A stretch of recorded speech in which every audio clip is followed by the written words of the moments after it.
the beginning of the good news of Jesus Christ, the Son of God. This is the title of Mark's history of Jesus, the start of his gospel.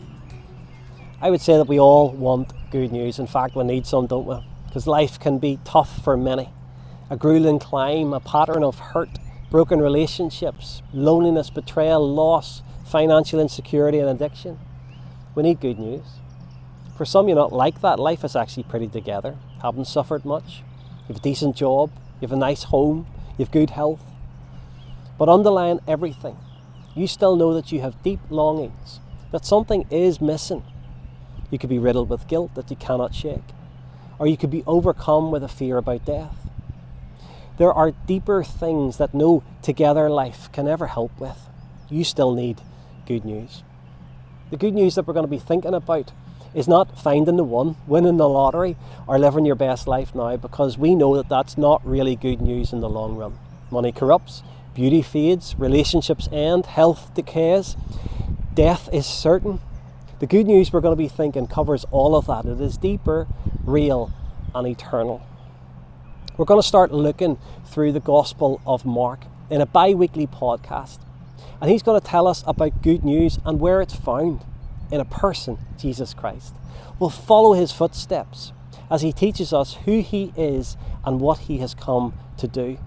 We will see him constantly bringing good news to all kinds of people, to addicts, to guilty, to lonely, to people possessed and enslaved, to upright people, to downright people, to the outcast, to the incast, to men and to women, to people of different cultures and creeds. All come to see this good news and all come to know hope, forgiveness, acceptance and assurance in believing in this man, Jesus Christ.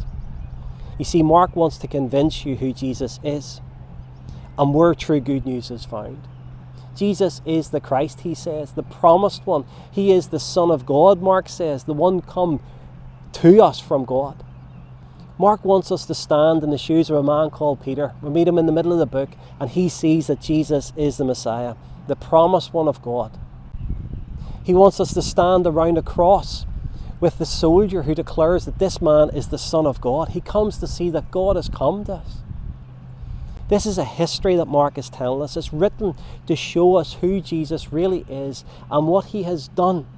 And if people believe in him, they can find genuine good news for their life and for eternity. Some of you might say, no chance. No religion for me, thank you very much. And I get that. Many have been put off by bad experience, bad example, misunderstandings of what Christianity is. Why would you bother reading this Gospel, Mark? Well, I'll tell you what, for this reason.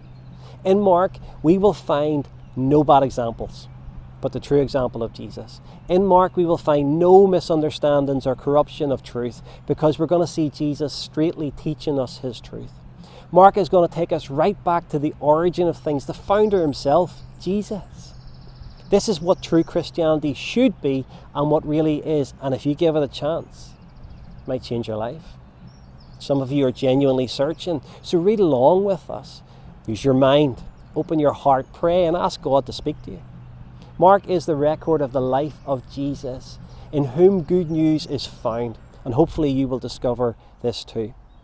Most of you have received a Gospel of Mark if you live in Armagh. If you haven't and you want one, please get in touch with us and I can get you one as soon as possible. So let's get started in studying Mark together. Slán go fóill.